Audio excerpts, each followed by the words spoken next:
6:03 on Thursday morning, January 23rd. We're at 15 degrees. Temps will rise above freezing this afternoon.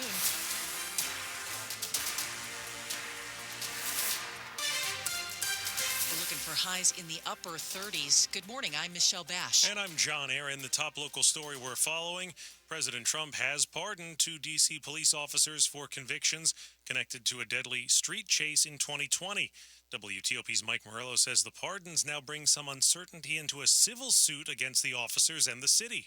For Amala Jones Bay, the mother of Karan Hilton Brown's daughter, the actions here are an example of blatant racism. That, according to her attorney David Church, who's representing the family in a civil lawsuit against the officers and the city. The case he believes can go on because the officers' convictions remain on their records, but with the presidential actions. I think that we're in brave new world territory.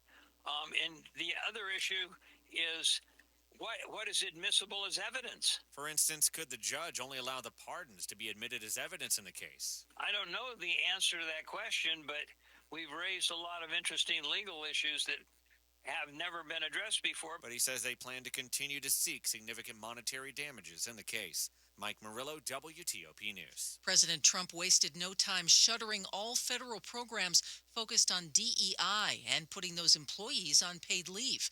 WTOP's John Doman heard from a local civil rights group about their concerns. While women and minorities spent centuries struggling to overcome discrimination in many forms, recent decades have tried to right that. And Khaled Pitts, an executive vice president with the Leadership Conference on Civil and Human Rights, says some groups have begun to distort the outcomes of that. Some of the rhetoric that has come out of the Trump administration that if this person gains something, you lose something. It's always a zero-sum game. Pitts calls that the wrong approach, and he disagrees it's a return to what Trump calls a merit-based society. That's not how reality is when you create an inclusive economy, an economy of equity, and a culture of diversity. Trump calls those programs radical and wasteful. John Doman, WTOP News. Are you making plans to see our new giant pandas?